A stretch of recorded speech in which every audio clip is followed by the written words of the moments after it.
Yeah, I am. Okay.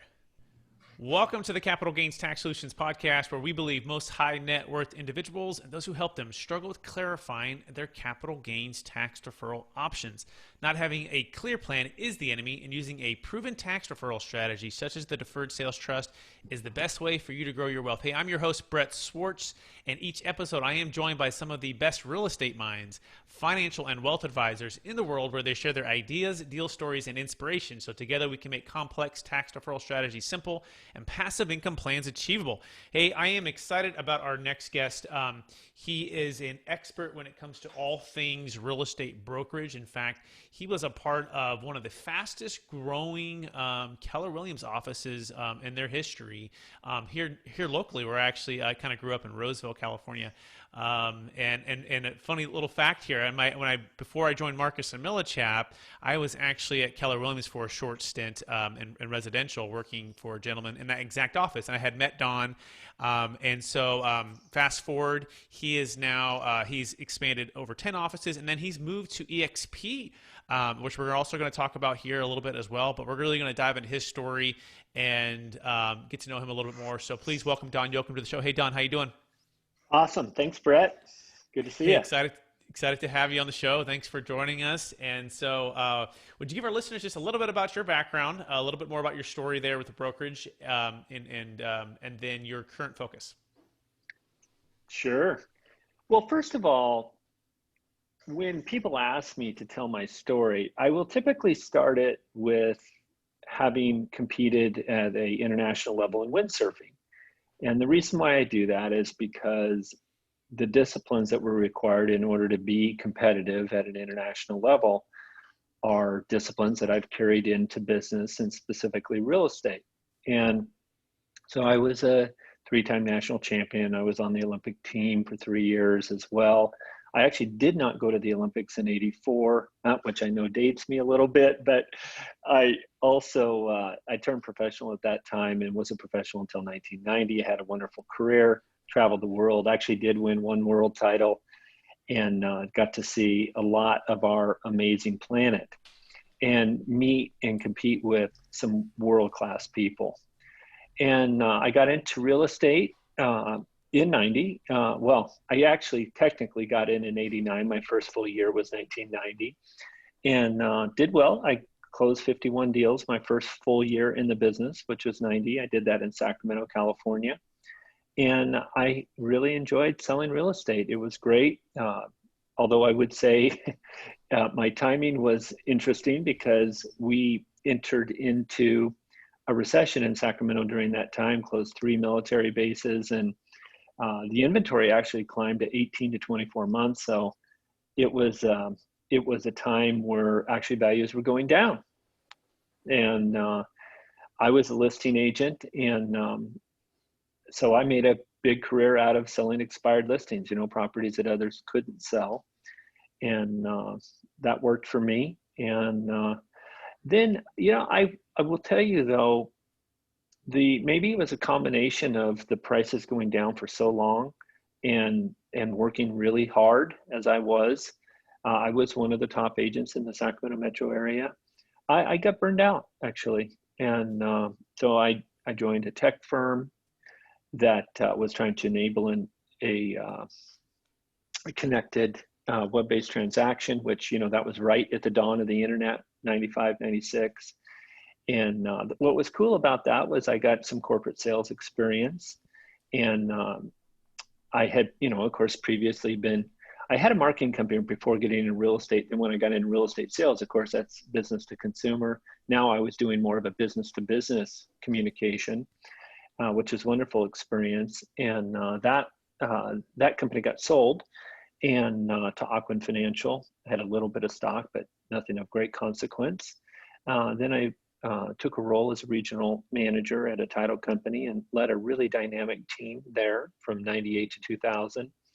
I went from 8.58 to 13.65 market share in 2 years, which is a material move for them. And that's when I joined Keller Williams. I joined as a team leader in Roseville, as you mentioned, and they had 10 agents at the time and were, I guess, I don't know if floundering was a appropriate term, but They weren't in exponential growth, we'll say that much for sure. But I was able to get them there and took that office to 184 agents in 27 months under my leadership. And then it went on to actually become the most profitable Keller Williams in the country at one point. And as you said, I then went and did other offices, 6 in the Sacramento metro area, a few in the Bay Area, 10 in total. I think I may be the only person in KW's history that has successfully built 10 of their franchises from the ground up. And very good experience, learned a lot, and became a professional coach in 2010 and did that for 6 years. And that then I actually, my mom and my family, I have some family in the Northwest. I wanted to be close to her, and she was having some issues health-wise. And so I took a role as a regional manager with Finance of America, a lending company. And that was really fun. And I helped them with recruiting and business development, and got to learn the lending side, right? So I'd had the brokerage, the title, then the lending. And then I had been, right when I took that role, Brent Gove was getting into eXp, and he approached me on it. And I was intrigued by the model, I must say. I told him I thought it would be good for him for sure. But I passed because the timing just wasn't right for me at that time. But when Brent really started prospering in the model and making over 6 figures per month, it did get my attention, I must admit. And so I took a closer look, and I reached back out to one of my previous KW business partners, Gene Frederick, who was on the board at eXp. And I just wanted to get my arms around the economic model because I was used to more of the bricks and mortar brokerage model. And frankly, I wasn't seeing how they could afford to do all that they were doing in terms of providing a competitive comp plan, stock, and revenue share. I soon realized, though, is because they stripped out the costs out of the model that didn't add value to the consumer, specifically the bricks and mortar and a lot of the staff and infrastructure expense that goes along with that. And that enabled them to treat their agents like partners. And so, as you said, I did join them, and I now feel as though I have an opportunity comparable to what I had at KW, maybe even greater, but without the broker liability and capital risk. And it's been amazing. It really has been extraordinary. Fantastic. That brings us to today. Yeah, fantastic, and thank you for that context and that background, which is so important. And I'm curious now, before your success, first of all, as a world-class windsurfer, and as a real estate agent, and then on to a broker and leading offices, and then lending, and then now back into building more agents in brokerage and eXp. I'm curious. We'll take a step back. Who is Don growing up? And more so, I want to focus on. I believe we'll all be given certain gifts in this life, and these gifts are God-given gifts, and these gifts are given to us so we can bless others. So, what was that one gift you believe you were given, Don, and helps how you help bless some real estate agents today in your business? Well, it's an interesting question, and I do recall in high school, my psychology teacher asked us what we felt our strongest attribute was, and gift as you would refer to it. And I would say it's drive. I would say it's a relentless pursuit of wanting to make a difference, to make things better, to create a legacy by helping others to do something so that when I'm gone, my work can be carried on. And it just, I think when you have that attitude of never-ending improvement, Tony Robbins has I think he uses an acronym, a CANI, or which is constant and never-ending improvement. And I certainly have that. It's never really good enough. I will tell you, it's a bit of a double-edged sword, because it took me a long time to gain peace with having it never be enough, right? Because when you're constantly in pursuit of that next thing, you're reluctant to give yourself the satisfaction of recognizing the progress and the difference that you've made. And so I'm better at that. I won't say I've mastered it. But one of the things that I did learn from being in Strategic Coach, which is a program by Dan Sullivan, fantastic program. He's authored a great book called How the Best Get Better. And one of the things that he talks about is measuring yourself from where you've come from to where you are today, rather than where you are to where you want to be. Because in fact, if you're measuring yourself on that gap from where you want to be, you're measuring on what you don't have. And I think that can create a level of discontent that is not healthy. And so it has driven me, right? And which really was just like throwing gasoline on my fire. But I would say maybe I've mellowed a little bit in that regard, and I'm more focused on seeing if I can make a difference for other people now, so much more than just my own personal achievement, because I realize that, I'm really only one person, and, there's literally hundreds, if not thousands of people that I could make a difference for if I really put my mind to it. So that's my primary focus today. Absolutely love it. So well said. And that drive emanates with your story and getting to know you over the last few months. Full disclosure, I joined eXp, and my biggest reason was a gentleman named Matt Stewart and Don Yoakum. And this is obviously Don Yoakum. And it was just their leadership, their story, and their willingness and openness to help others succeed and coach, right? And which has been amazing so far. And big part of my decision to move over my commercial real estate brokerage business with eXp. By the way, side note, eXp just announced a brand new commercial division, and just brought in a gentleman to help lead that. And he's also a former Marcus and Millichap agent, and then opened his own brokerage. And he's going to be on a future show, but that's for another show. That being said, I didn't realize he had been at Marcus Millichap. That's great. Isn't that fantastic? Yeah, I actually flew down to Irvine. I met with him this last week, and we sat down and just brainstorming on. And I want to get offline with you and him and go through some of the strategy there and excitement that we have with collaborating with eXp and the commercial business and bringing it all together. But yeah, he's former Marcus and Millichap, and so we had a lot of shared connections and stories, which is fantastic. So focusing back on you though, here, Don. When did you become, kind of fascinated, or maybe I like to use the word obsessed, with driven folks like ourselves for that next thing, but that shift between your success and helping others? So when did it shift from, hey, I'm successful, now I really want to help others be successful, and in particular, real estate brokerage, right? Because I think that is something that is specific and niche. So walk us through kind of that transition. Yeah, well, I would say that there was, once I had built out those 10 offices, and this is an important lesson, and it's not necessarily a great moment in my life, but when you're making really big decisions, it's important that you be careful not to make them from a position of despair, right? So when you're down, really down, or when you're in a place of overconfidence.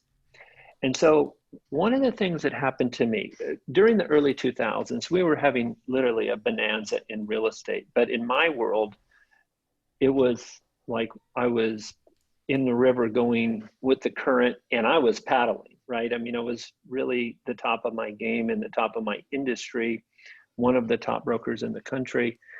And so then I decided, I want to get 100 people out of the rat race, and not just myself, right? And so then I went, because remember I had built 10 offices, those are all good and solid.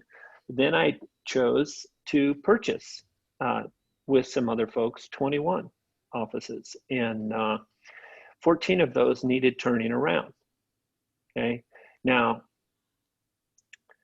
keep in mind they needed turning around during a time when everybody, I mean, literally the money in real estate was falling from the trees. So these folks that had built those offices had done a pretty poor job. And subsequent to that, the market crashed. And so I found myself in a very precarious position of inheriting 14 challenges, real challenges. And so while my intention was to help 100 people get out of the rat race, what I actually did was put myself in a situation, because I was so bold, so confident, that I really got myself in over my head at the worst possible time. Fortunately, we didn't have much debt, but fact of the matter is I had to close 6 of those branches. 5 we sold below our basis. We did turn around 3 of those 14. I did get that portfolio back to profitability, but man, a lot of these gray hairs that you see came from that period of time. And so I would say that my legacy of shifting into wanting to make a difference got somewhat of a false start, right? And interestingly enough, when I organized my way out of that situation, I did position a half a dozen people that are now very wealthy with those market centers, because I gave them the opportunity to take them over. So there was some real positive that came out of that. And also I would say that some humility that I gained in that process. And so that's wisdom that I've now carried forward into my world today. And maybe that's why I went into coaching, because I felt like, okay, well, now I could dedicate myself full time to making a difference for other people, but not put them at undue risk, nor myself or my family. But that the beauty of eXp, and I'm really only learning this to the extent that I have now that I'm inside it, is that it's like the rest of the real estate industry has a sales job, and we really have the opportunity to create wealth and have a business, but we're not exposed to the broker liability and capital risk that myself and my partners had when we were building the KW franchises. And so in my mind, it's really the best of all worlds, where I can leverage my wisdom now and make a difference for other people, but not put anybody at risk. So let's dive into that a little bit more, because that's so well said. And so for the agent maybe who's listening right now, who's selling 20 to 50 homes a year, is top of his industry, has built a team out, is considering purchasing, like a Keller Williams office or a RE/MAX office, or franchising or taking over their mentor's office to do that. Walk us through exactly what you're saying, because I think a lot of times that's missed, especially for real estate agents, that thought of liability, running the business, owning the business, and how eXp, we believe is a superior model. Yeah, well, first of all, I would say if someone's trying to sell you a bricks and mortar franchise, run. Because that is not where you want to go right now. And we, since the Great Correction of 2007-8, we've been in a really extraordinary market. I mean, since 2012, even partly 11, it's been just crazy, crazy good in the real estate brokerage business. And but during that time, interestingly enough, we've seen a couple phenomena that I didn't have to deal with when I owned the brokerages. And so this next correction, in my opinion, is going to be even more severe. And those two phenomena are we're seeing real compression in the commission from the agent to the consumer, with the likes of Redfin and Zillow entering the space. One day Amazon, I'm sure they've kind of got their toe in an affiliate relationship with Coldwell Banker now. But so that's one factor that is affecting the brokerage profitability model. And then there's also been margin compression from the agent to the broker.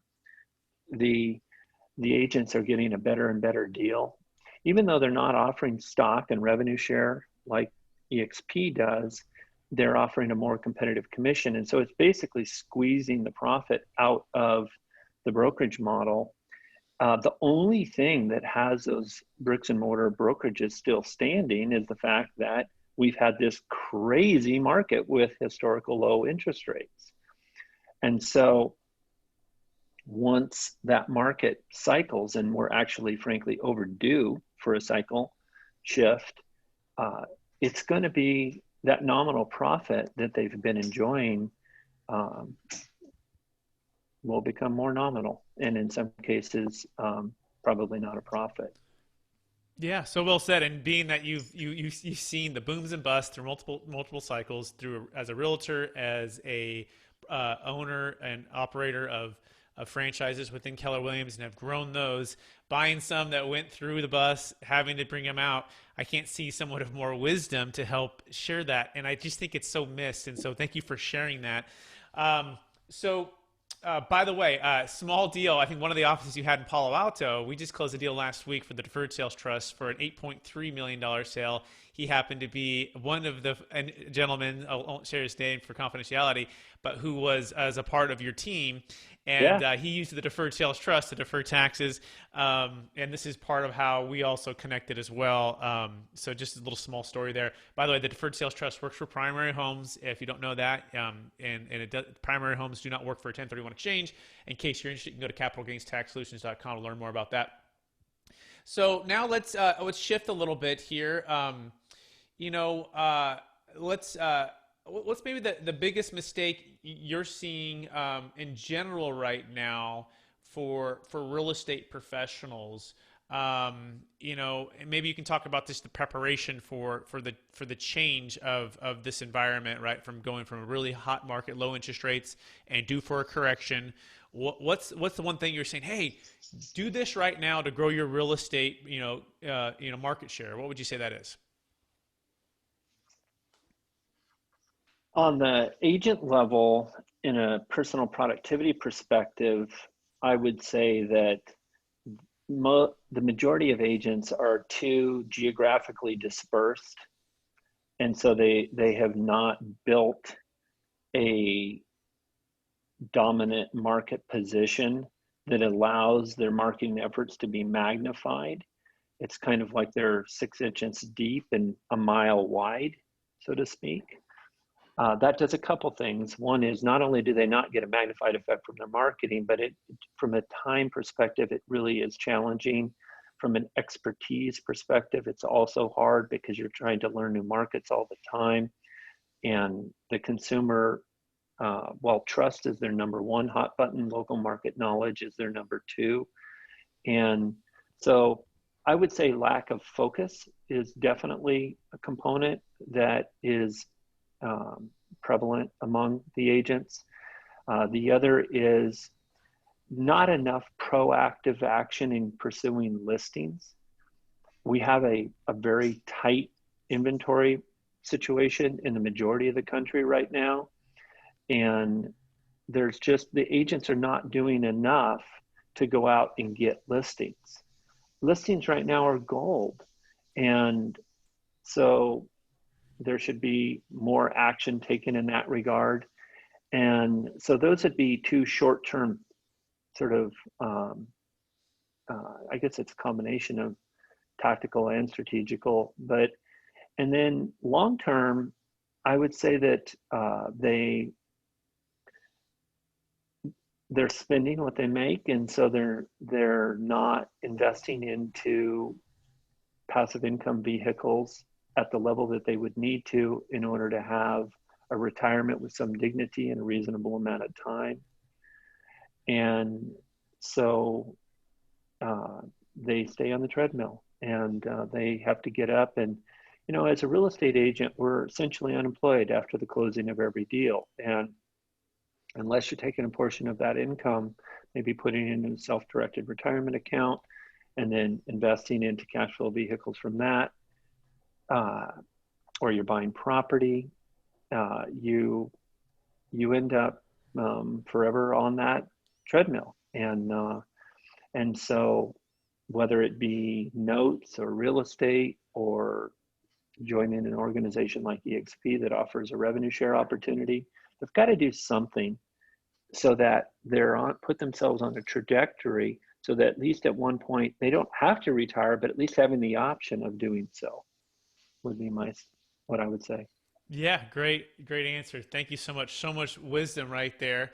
Are you ready for the lightning round? I'm ready. Best ever real estate decision you've ever made? Oh, it'd have to be joining eXp. Absolutely. Worst real estate decision you've ever made? Buying 21 offices with my partners in 2006. If you could go back to your 25-year-old self, knowing what you know now, what is the one golden nugget you would tell yourself to do or to know? Well, as I said earlier, when you're faced with a big decision, be sure that you don't make it from a place of under or overconfidence. Be level-headed, seek counsel, and when you have a great idea or one that you think is a great idea, have the humility to seek out others that can challenge that idea, right? Your friends are going to have a tendency to pat you on the back. Oh, Don, yeah, that's really brilliant. Okay. What I do now is I look for people that are willing to be honest with me and say, well, actually, maybe it's not so great. And here's why, right? And so seek out people that will have an opinion that may differ from yours and to give you a more balanced perspective before you go embarking on some tremendous journey. Absolutely love it. So much wisdom there. When you write that book, let me know because I'll read it. Awesome. By the way, speaking of that, the number one book you've gifted or recommended the most in the past year?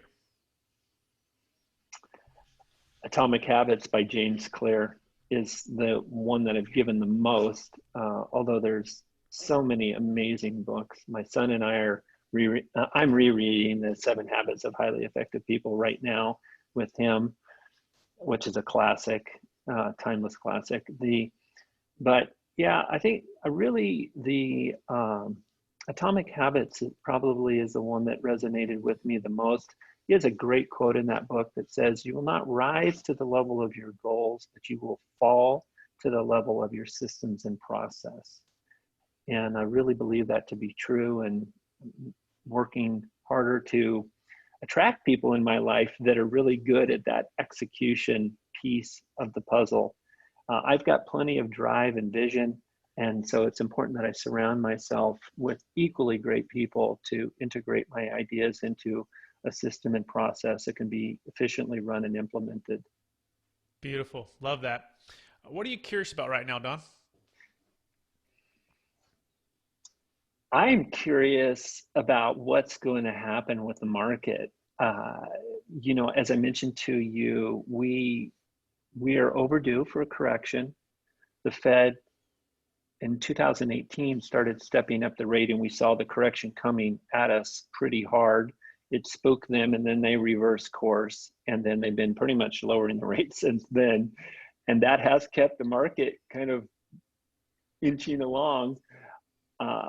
I hate to say it, but kind of like continuing to blow air into that bubble. And so, but I am not, maybe I'm older now and not quite so cocky or something, but I don't really know. I can't really predict the market with the same level of accuracy. So I see, I watch the affordability index. That, by the way, is a really important indicator. The consumer looks at the closed sales, and then the realtors look at the inventory. But a wise person that wants to know the market, watch the affordability. That's a precursor to those other two. And of course, when rates are going down, the affordability is going up. Okay. But if you notice that the affordability starts to go down again, that will be it. Okay. If the Fed were to raise the rates just a little bit, or for whatever reason the bond market were to cause higher rates to be coming to the market would crash immediately, in my opinion. Okay. So I really I'm curious and I'm fascinated to see how this whole thing plays out, and then also how it affects the rest of the industry. It was really fascinating to see how COVID was a phenomena that brought, we all knew that we were moving to a distributed workforce. It was a trend. And man, did that trend ever get accelerated in the time of COVID, right? And so I suspect we're going to see something similar happen when we have the correction, that the business models will be forced to evolve in that situation. But that's what I'm curious about. I'm curious to see how that all plays out. So well said. And so we are out of time, but I would love to have you back again to share some more wisdom with our audience. But for listeners who are listening out there, and if you are a real estate broker, commercial or residential, I want to let you know and extend an offer to you to go to expertrealtysecrets.com and learn a little bit more about the eXp model and the team that we have, I'm such an honor to be a part of, and I'm part of Don's team, some of the best when it comes to residential sales. And then now I've been a commercial real estate broker for over 13 years. And so if you're interested at all, please go there to learn more, and then you can set up a time to discuss how this model might be a great fit for you and your business in your future. And with that being said, Don, any last words for the audience, and then also let them know where they could reach out to you and find you? Absolutely. Well, I would say to folks that there's change is inevitable. And so what will be sustainable is relationships, and coming from a place of contribution and finding a way to add value. And so if you will do your business in a relationship-based way, if you will be open to change, because it will happen whether you like it or not, and then you will reposition yourself in such a manner that you continue to add greater and greater value, no matter what happens, you're going to be great, and you'll be of value. People will want to be in business with you. They'll want to be in relationship with you, and it'll be a very nice journey. So well said. Thanks so much. And Don, where can people find you if they want to reach out to you and connect with you? Don@proinsight.com. Beautiful. Hey, and I want to thank our listeners for listening to another episode. And Don, I want to thank you for being on here, sharing your story, sharing your wisdom and inspiration here. And again, if you have any needs for capital gains tax deferral, you can go to capitalgainstaxsolutions.com. And if you are interested in the eXp model and seeing how that might be able to help you grow your business in real estate, you can go to expertrealtysecrets.com. And with that, please rate, review, subscribe. And remember, as always, we believe most high net worth individuals and those who help them struggle with clarifying their capital gains tax deferral options. Not having a clear plan is the enemy, and using a proven tax deferral strategy such as the Deferred Sales Trust is the best way for you to grow your wealth. And using a proven model like the eXp model, we believe, is the best way also to grow your real estate business and also passive wealth as well in that industry. So with that, please rate, review, subscribe again. Thanks so much for listening, everybody. We appreciate you. Goodbye now.